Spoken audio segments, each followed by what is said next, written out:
안녕하십니까 성도 여러분. 지난 한 주간 잘 지내셨습니까? 오늘은 9월 첫째 주일입니다. 사랑합니다. 축복합니다. 오늘도 함께 하나님의 말씀으로 은혜 받기를 소원합니다. 오늘 말씀은 마태복음 6장 11절 말씀입니다. 제가 말씀을 봉독하겠습니다. 오늘 우리에게 일용할 양식을 주시옵고. 오늘 제목은 일용할 양식입니다.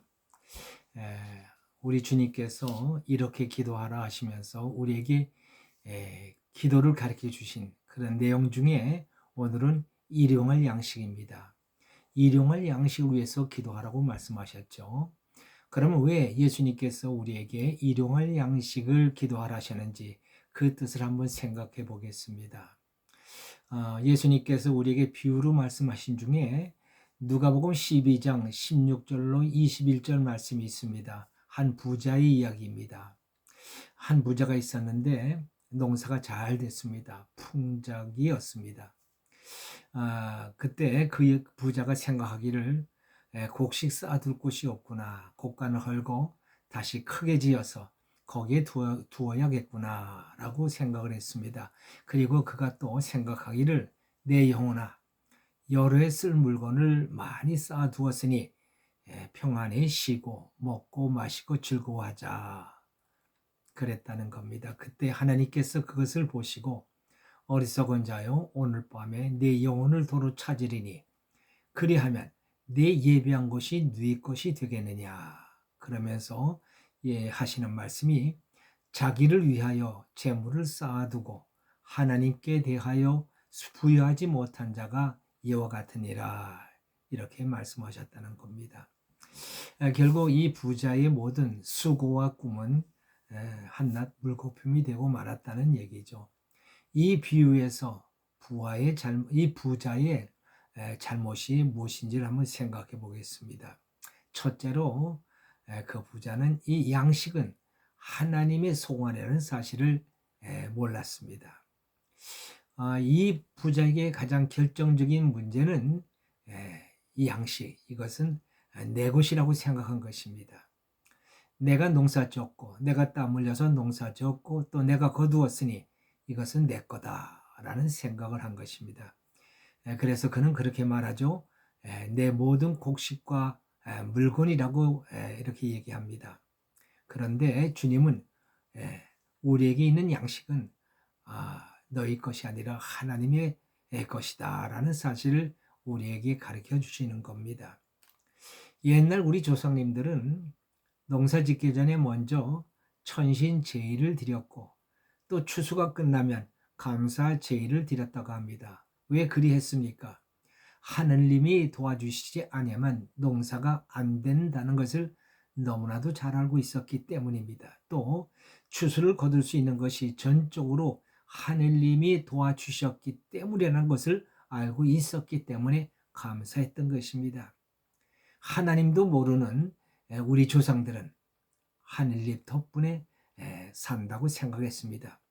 그런데 비유에 나오는 부자는 소위 하나님을 믿는다는 이스라엘 사람임에도 불구하고 양식이 하나님께 속한 것임을 몰랐습니다. 그리고는 내 것이라고 하고 있는 것입니다. 여러분, 이 세상에 있는 모든 것이 누구의 것입니까? 하나님의 것입니다. 그것을 내게 주신 것입니다. 그러면은 내게 주신 것이니 내 것이다 라고 생각한다면 그는 하나님부터 더 이상 더 많은 것을 얻을 수가 없습니다. 내게 있는 모든 것이 하나님의 것인데 하나님께서 나를 긍휼히 여기셔서 나에게 이것을 주셨습니다. 이렇게 생각하고 감사하는 자에게 하나님은 더 많은 것을 주시는 것입니다. 어리석은 자는 그것을 몰랐습니다. 그의 많은 재물이 하나님이 주신 것이라는 생각을 못하고 그저 자기가 잘나서 부자가 된 줄로 생각했습니다. 하나님의 것을 하나님이 내게 많이 주셨다는 것을 알면은 우리가 어떻게 하겠습니까? 하나님이 어떻게 쓰라고 주셨는가를 생각할 것입니다. 부자는 그 재물이 다 자기 것인 줄 알았기에 하나님의 뜻을 생각하지 않았습니다. 그것을 모르면 그가 가졌던 부와 재물도 하루아침에 다 사라질 수 있다는 사실을 우리는 깨달아야 합니다. 예수님이 왜 우리에게 일용할 양식을 구하라고 말씀하셨습니까? 양식의 주인이 하나님이라는 사실을 확실히 알라고 하는 것입니다. 광야에서 이스라엘은 그날 하나님이 내려주시는 만나를 먹고 살았습니다. 그날 내린 만나는 그날에만 먹을 수 있습니다. 많이 거두어 저장하면은 그 만나는 다 썩어서 먹을 수가 없었습니다. 이스라엘의 양식은 하나님 주시는 것이요. 이스라엘의 생명은 하나님께 달려 있다는 것을 알게 하신 것이죠. 왜 우리가 식사 기도를 합니까? 이 양식은 하나님의 것인데 하나님이 내게 주셨다 하는 사실을 확인하고 고백하는 것입니다. 저도 지난 세월을 생각해 보면 정말 하나님이 내게 주시지 않았더라면 내가 과연 살아왔을까 하는 생각을 하게 됩니다. 둘째로 부자의 잘못은 무엇입니까? 지금 소유한 재물이 계속될 것이라고 생각한 것입니다. 그는 이렇게 말합니다. 여러 해 쓸 것을 쌓아두었으니 평안히 먹고 쉬고 먹고 마시고 즐기자. 우리 시간은 오늘뿐입니다. 내일은 내 소관이 아닙니다. 내일은 하나님의 날입니다. 내일은 아무도 모릅니다. 하나님만 아십니다.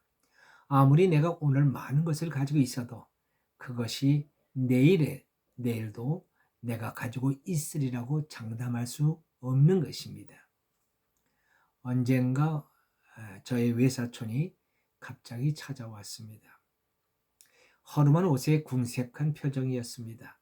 내가 알고 있는 그는 그 당시 최고로 비싼 세단 차를 몰고 다니는 토목회사 사장이었습니다. 제가 웬일이냐고 물었습니다. 그랬더니 그가 하는 말이 회사가 부도가 나서 거처할 것도 없는 아주 한심한 신세가 되었다고 말합니다. 그의 인생은 예수 믿고 나서 아주 드라마틱합니다. 그는 본래 신림동 달동네에 살던 영업용 택시 기사였습니다. 그의 말을 빌리자면 소망 없이 하루하루를 벌어서 먹고 살았다고 얘기합니다. 그의 맏아들이 고등학교 연합고사에 떨어지자 크게 실망을 한 나머지 목사인 나를 찾아온 것입니다. 그 후에 교회에 나오게 되었고 열심히 믿음 생활을 했습니다. 얼마나 열심히 믿음 생활을 했는지 그는 영업용 택시를 운전하면서도 모든 예배에 참석을 했습니다. 어느 날 그가 예전부터 알고 있던 지인이 그를 찾아와서 포크레인을 맡아달라고 해서 그 일을 시작했습니다. 근데 그 일이 점점 잘 돼서 나중에는 토목공사를 하는 회사가 됐습니다. 그렇게 되니까 회사가 바빠지고 또 공무원 접대하는 일들이 많아지면서 교회를 빠지더니 나중에는 하나님을 떠나 세상에 푹 빠져 살았습니다. 그는 계속해서 그렇게 잘 되어 나갈 줄 알았습니다. 그런데 결국 망해버릴 것입니다. 선산까지 빼앗겼다고 얘기합니다.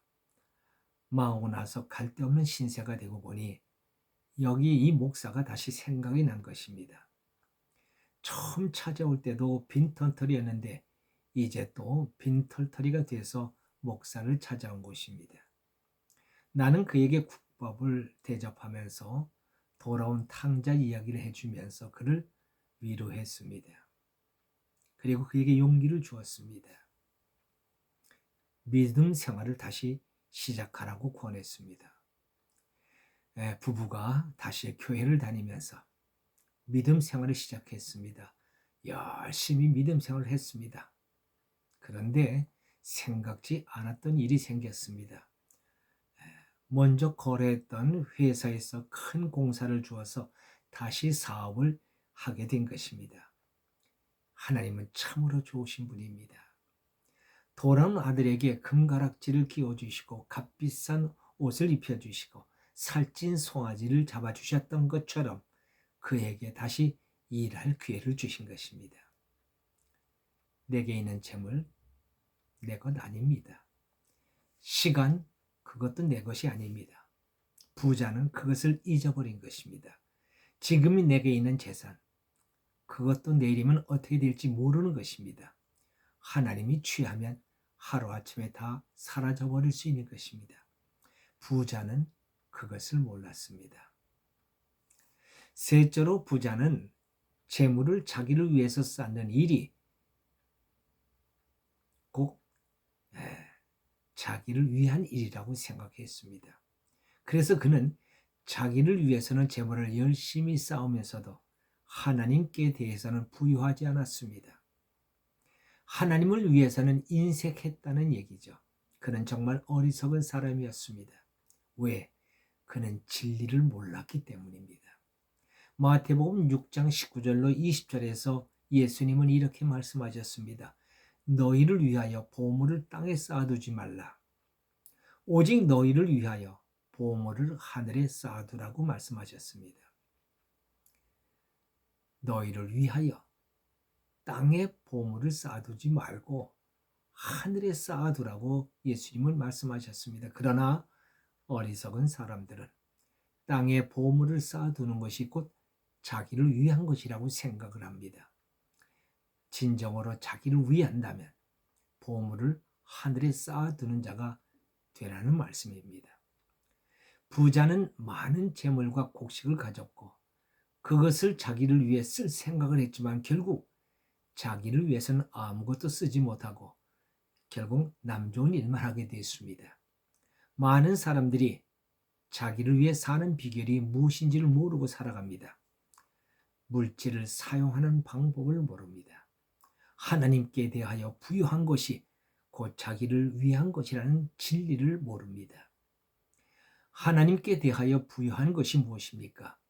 하나님이 기뻐하시는 뜻대로 물질을 사용하는 것입니다. 그것이 진정 자기를 위한 것이 되는 것입니다. 가난한 자를 불쌍히 여기십시오. 그리고 하나님 주시는 감동을 외면하지 마십시오. 저와 가깝게 지내는 목사님이 이런 말씀을 하십니다. 자기는 하나님이 주시는 감동을 절대로 외면하지 않습니다. 반드시 실천합니다. 그렇게 얘기를 합니다. 주님은 말씀하셨습니다. 누가복음 6장 38절에서 주라 그리하면 너에게 주리니 곧 후이되어 누르고 흔들어 넘치도록 하여 너에게 안겨주리라 그리 말씀하셨습니다. 기도하겠습니다. 할렐루야. 하나님 아버지 감사합니다. 어리석은 부자는 많은 곡식을 창고에 쌓아두고 이제 편안히 쉬고 그리고 놀고 즐기며 살자라고 생각을 했습니다. 그러나 하나님께서 그날 밤 그의 영혼을 취하심으로 말미암아 그 부자는 그가 쌓은 모든 양식을 다 이제 잃어버리고 말았습니다. 하나님, 그 부자를 향해서 하나님은 어리석은 자라고 말씀합니다. 너희 보물을 땅에 쌓아두지 말라. 하나님 그렇습니다.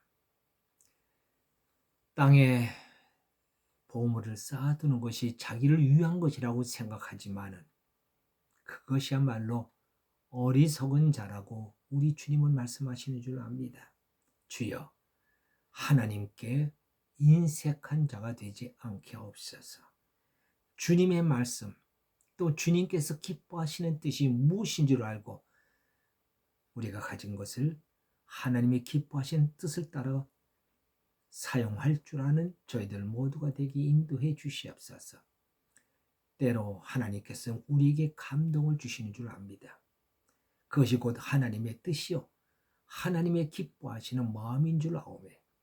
하나님, 주님이 그 감동을 주실 때 그 감동을 외면하거나 무시하는 자가 되지 아니하고 하나님의 뜻대로 순종함으로 말미암아 하나님께 대하여 부유한 자들이 되게 하여 주옵소서. 그것이 곧 우리를 위한 일이요 또 모든 것의 소유자가 되시며 주관자가 되시는 하나님으로부터 귀한 것을 받는 아름다운 삶이 되는 줄 믿사오니 주여 우리 모두가 다 하나님께 부유한 자가 되도록 은총을 베풀어 주시옵소서. 감사하고 우리 주 예수 그리스도의 이름으로 기도하옵나이다. 아멘.